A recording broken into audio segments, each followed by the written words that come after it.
Hello friends, recent గా net లో sector 36 అని చెప్పి ఒక సినిమా అయితే రిలీజ్ అయింది. అండ్ ఆ సినిమాలో మెయిన్ క్యారెక్టర్ ది ఒక సైకో కిల్లర్ క్యారెక్టర్. అండ్ ఇక్కడ ఇంకో ట్విస్ట్ ఏంటంటే ఈ సినిమా రియల్ లైఫ్ స్టోరీని బేస్ చేసుకొని తీసింది. ఎస్, మీరు విన్నది కరెక్టే. రియల్ లైఫ్ లో ఇలాంటి ఒక సీరియల్ కిల్లర్ ఉన్నాడు. సో అతన్ని పోలీసులు ఎలా పట్టుకున్నారు, రియల్ గా ఇన్సిడెంట్ ఎక్కడ జరిగింది, ఈ విషయాలన్నిటి గురించి ఈ వీడియోలో డిస్కస్ చేయబోతాను. సో పూర్తిగా ఎక్స్ప్లెయిన్ చేయడం జరిగింది. సో ఆల్రెడీ ఈ మూవీ మీరు చూసి ఉంటే కింద కామెంట్ సెక్షన్ లో కామెంట్ చేయండి. ఒక జాక్ గ్రిప్పర్, ఒక జెఫ్రీ డమ్మర్, ఒక డెడ్ బండి, వీళ్ళెవరు మీకు తెలుసా? చరిత్రలో అతి కిరాతకమైన హంతకులు. వీళ్ళ గురించి వినేటప్పుడు ఇలాంటివంతా ఫారిన్ కంట్రీస్లో జరుగుతూ ఉంటాయి, మన దగ్గర ఇలాంటివి జరిగే ఛాన్స్ ఏ లేదని చెప్పి మీరు చాలా మంది అనుకుంటూ ఉండొచ్చు.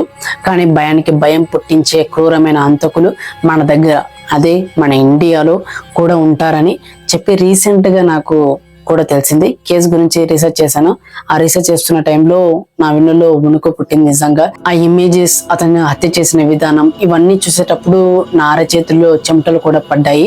సో నేను మీకు మళ్ళీ చెప్తున్నాను, చిన్నపిల్లలు ఎవరైనా ఈ వీడియో చూస్తుంటే ఈ ఇన్ఫర్మేషన్ నేను ఇచ్చేది కొంచెం క్రిటికల్ గా అండ్ వైలెంట్ గా ఉంటుంది కాబట్టి ప్లీజ్ పిల్లలు ఉంటే కొంచెం చూడకండి.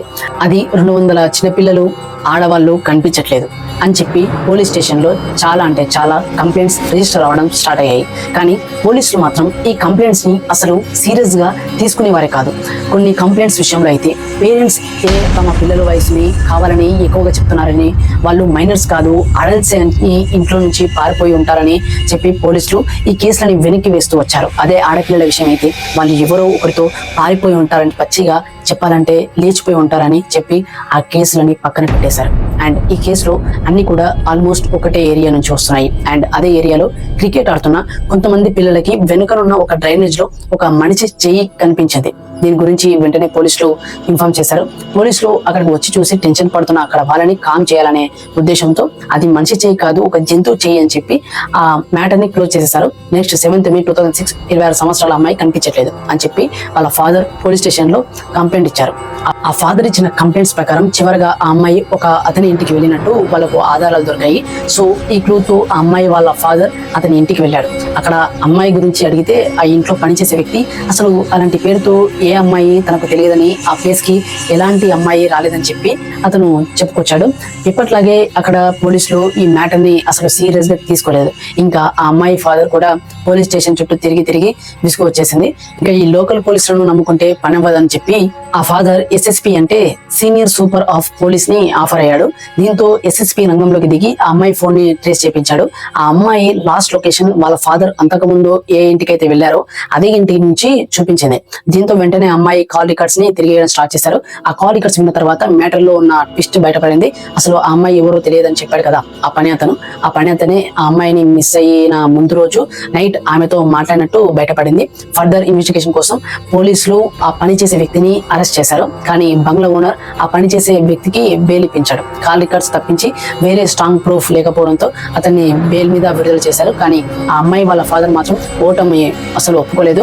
అతను మళ్ళీ కోర్టులో అప్రోచ్ అయ్యాడు. అండ్ ఈ మ్యాటర్ మొత్తం కోర్టులో అలా నడుస్తూనే ఉంది. కానీ December 26, 2006లో నోయిడాలో ఒక భయంకరమైన సంఘటన జరిగింది. ఈ సంఘటన విన్న ప్రతి ఒక్కరి వెన్నులో వణుకు పుట్టాల్సిందే, చూసిన ప్రతి ఒక్కరి కంటిలో నీళ్లు తిరగాల్సిందే. ఆ రోజు అదే December 26వ తారీఖున సెక్టర్ 31 బిల్డింగ్ నెంబర్ D5 వెనుక డ్రైనేజ్ లో ప్లాస్టిక్ లో చుట్టబడిన కొన్ని స్కెల్టన్స్ బయట వచ్చాయన్నమాట. ఇది చూసిన తర్వాత మొత్తం కంట్రీ షాక్ అయిపోయింది.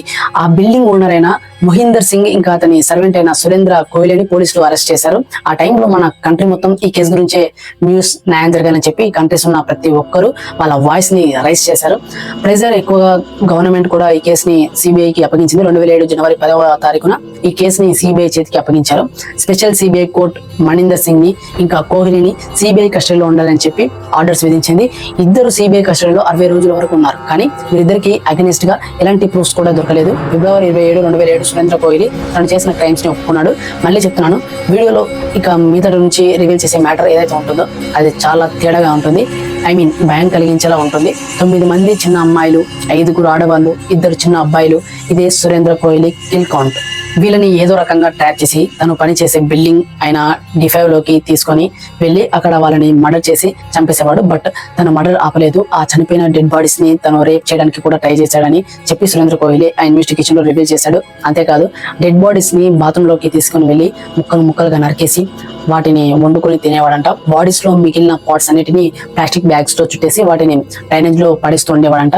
సిబిఐ ఇన్వెస్టిగేషన్ లో తెలిసింది ఏంటంటే మణీందర్ సింగ్ అక్కడ పోలీసులకి రెగ్యులర్ గా లంచాలు ఇస్తూ ఉండేవాడంట. దీంతో గవర్నమెంట్ అసలు ఆ లంచం తీసుకుంది ఎవరు, వాళ్ళకి సపోర్ట్ గా ఉంటుంది ఎవరో తెలుసుకోవడం కోసం 2 మెంబర్ టీమ్ ని నోయిడాకి పంపించి ఇన్వెస్టిగేషన్ చేపించారు. వాళ్ళు ఇన్వెస్టిగేషన్ చేసినప్పుడు SSP, ASP, సర్కిల్ ఆఫీసర్, ఇంకో 3 సెక్యూరిటీ ఇన్ఛార్జ్లు వాళ్ళకు అమ్ముడుపోయారని తెలిసి వాళ్ళని సస్పెండ్ చేశారు. 2007లో మినిస్ట్రీ అండ్ చైల్డ్ డెవలప్మెంట్ తమ ఎక్స్పర్ట్స్ కమ్యూనిటీని ఈ కేసు ఇన్వెస్టిగేషన్ చేయడానికి నితారికి పంపించారు. డాక్టర్ వినోద్ కుమార్ ఇతను నోయిడాలో chief medical superintendent. Dead bodies ని అబ్జర్వ్ చేసిన ఇతను బాడీస్ మీద ఉన్న కట్స్ చాలా ఖచ్చితంగా సర్జికల్ గా ఉండటంతో ఈ హెచ్లన్నీ ఆర్గన్ ట్రేడింగ్ కోసం చేసి ఉండొచ్చు అని చెప్పి తను డౌట్ పడ్డాడు. సో దీంతో సిబిఐ వాళ్ళు చాలా డెప్త్ గా ఈ ఆర్గన్ ట్రేడింగ్ యాంగిల్ లో ఇన్వెస్టిగేషన్ చేయడం స్టార్ట్ చేశారు. కానీ మళ్ళీ వాళ్ళకి ఎలాంటి ప్రూఫ్స్ దొరకలేదు. కోర్ట్ ట్రయల్స్ కోసం సురేంద్ర కోహ్లీ లాయర్ ని అపాయింట్ చేసుకోలేదు. తన కేసుని తనే రిప్రజెంట్ చేసుకునేవాడు. 10 సెప్టెంబర్ 2009 14 ఏళ్ల రింపప్ హడల్ అనే అమ్మాయిని మానభంగం చేసి చంపేశారని చెప్పి కోర్టులో ప్రూఫ్ అయింది. దీంతో వీళ్ళిద్దరికి ఉరిశిక్ష విధించారు. కానీ హైదరాబాద్ కోర్టు ఈ సెంటెన్స్ ని చేంజ్ చేసి ఈ కేసులో ఓనర్ ఇన్నోసెంట్ అని చెప్పి డిక్లేర్ చేసి సురేందర్ కి కూడా ఉరిశిక్ష రద్దు చేసి లైఫ్ సెంటెన్స్ ని విధించారు. 2017లో సిబిఐ కోర్టులో సురేందర్ ఇంకా మణీందర్ సింగ్ పింకీ సర్కార్ అనే అమ్మాయిని మానభంగం చేసి హత్య చేశారని చెప్పి ప్రూవ్ అయింది. అండ్ ఈ కేసులో కూడా వీళ్ళకి ఉరిశిక్షణ విధించారు. ఇలా వీళ్ళు గడిచే కొద్ది కోర్టులో కేసులు జరుగుతూనే ఉన్నాయి. సిబిఐ ఇన్వెస్టిగేషన్ ప్రకారం సురేందర్ మొత్తం 16 హత్యలు చేసినట్టు తెలిసింది. దొరికిన ఫైనల్ ఎవిడెన్స్ ఏవైతే ఉన్నాయో అవన్నీ కూడా సురేందర్ కి అగెనిస్ట్ గా దొరికాయని, బట్ మణీందర్ కి అగెనిస్ట్ గా ఎలాంటి స్ట్రాంగ్ ఎవిడెన్స్ దొరకలేదని చెప్పి సిబిఐ చెప్పింది. రీసెంట్ గా అలహాబాద్ హైకోర్టు కూడా ఎవిడెన్స్ సరిగా లేదని చెప్పి మణీందర్ సింగ్ ని నిర్దోషిగా రిలీజ్ చేసింది. బట్ సురేంద్ర కోహ్లీని మాత్రం ఒక కేసులో దోషిగా తీర్పిచ్చింది. లైఫ్ సెట్టింగ్స్ అనేవి విధించారు. పోలీసులు సరిగ్గా పని చేయలేకపోవడం వల్ల కావచ్చు, లేదంటే వాళ్ళ దగ్గర ఎక్కువ డబ్బులు ఉండటం వల్ల కావచ్చు, అండ్ అన్నిటికంటే మెయిన్ ఎవిడెన్సెస్ సరిగా దొరకపోయి ఉండొచ్చు. వీటన్నిటి వలన వీళ్ళిద్దరు చేసిన పాపాలకి సరైన శిక్ష మాత్రం పడలేదు. వీళ్ళిద్దరిలో ఎవరు క్రైమ్ చేశారు, ఇద్దరు చేశారా, ఈ విషయం గురించి తెలుసుకునే ముందు ఇంతవరకు ఈ వీడియో చూసినట్లయితే ఈ వీడియో మీకు నచ్చిందని అనుకుంటున్నాను. మీకు కనుక నచ్చినట్లయితే ఈ వీడియోని ఖచ్చితంగా లైక్ చేయండి. అండ్ అలాగే మీరు మన ఛానల్కి ఇంతవరకు కనుక సబ్స్క్రైబ్ అవ్వకపోయినట్లయితే మన ఛానల్కి తప్పకుండా సబ్స్క్రైబ్ అయ్యి పక్కన ఉన్న గంటని ఆల్ ఆప్షన్లో పెట్టుకోండి. ఆల్రెడీ లైక్ చేసి షేర్ చేసి సబ్స్క్రైబ్ చేసిన వాళ్ళకి చాలా చాలా థ్యాంక్స్. ఇవన్నీ పక్కన పెడితే ఎంత చేసినా కూడా సురేంద్ర కోహ్లీ మొహంలో పశ్చాత్తాపం అనేది కనబడడం, అరెస్ట్ చేయబడ్డ ముందు రోజులు కూడా సురేందర్ ముఖంలో చిన్న నవ్వు కనిపించింది. ఇన్వెస్టిగేషన్ చేసిన ఆఫీసర్స్ కూడా అసలు చూస్తుంటే ఇలాంటి క్రైమ్ చేసే వాళ్ళ కనిపించాడు, చాలా అమాయకుడిలాగా కనిపిస్తూ ఉంటారని చెప్పారు. సురేందర్ ఒక కన్ఫ్యూషన్ లో చెప్పింది ఏంటంటే తను ఓనర్ ప్రతిరోజు నైట్ అమ్మాయిలను తీసుకొని వచ్చి బంగ్లాలో ఉండేవాడంట. అలా వచ్చిన అమ్మాయిలు సారీ అడల్ట్ వర్కర్స్ వాళ్ళకి కూడా సురేంద్ర వండి పెట్టేవాడంట. సో మణీందర్ సింగ్ ప్రతిరోజు అమ్మాయిల్ని ఇలా ఇంటికి తెచ్చుకోవడంతో సురేంద్ర కోహ్లీలో ఉన్న కోరికల్ని తను కంట్రోల్ చేసుకోలేకపోయాడు. దీంతో తను క్రైమ్స్ చేయడం మొదలు పెట్టాడు. చిన్నగా అందరినీ ట్రాప్ చేసి ఇంటికి తీసుకొని వచ్చి తన కోరికల్ని వాళ్ళ పైన తెచ్చుకొని వాళ్ళని చంపేసి వాళ్ళని వండుకొని తినేవాడు. సో 2014లో సురేంద్ర కోహ్లీ తల్లి అతన్ని కలవడానికి జైలుకి వచ్చింది. అతనితో 45 నిమిషాలు మాట్లాడిన తర్వాత బయటకు వచ్చి తన రిపోర్ట్స్ తో చెప్పిన దాన్ని విని అందరూ షాక్ అయిపోయారు. సురేందర్ ఎలాంటి తప్పులు చేయలేదని పెద్ద మనుషులందరూ కలిసి తనని బలవంతంగా ఈ కేసులో ఇరికించారని చెప్పి వాళ్ళ అమ్మతో చెప్పారంటే, చెప్పాలంటే ఈ కేసులో చాలా లూప్ హోల్స్ ఉన్నాయన్నమాట. ఒక normal human dead body decompose అవడానికి దాదాపుగా 3 సంవత్సరాలు పడుతుంది. అలాంటి సురేందర్ కోహ్లీ అన్ని బాడీస్ ని డ్రైనేజ్ లో పడేస్తూ ఉంటే అక్కడ వాళ్ళకి స్మెల్ రాకుండా ఉంటుందా? ఎంత డ్రైనేజ్ లో వేసినా కానీ హ్యూమన్ బాడీ అనేది ఖచ్చితంగా చాలా బ్యాడ్ స్మెల్ వస్తుంది. అసలు మహేందర్ సింగ్ లంచం ఎందుకు ఇస్తున్నాడో కూడా తెలుసుకోకుండా అక్కడ పోలీసులు లంచం ఎందుకు తీసుకున్నారు అంటే నిజంగానే మణీందర్ సింగ్ చేసే పనులు వాళ్ళు ముందుగానే తెలుసా? చెప్పాలంటే ఇలాంటి క్వశ్చన్స్ ఇంకా ఎన్నెన్నో ఉన్నాయి.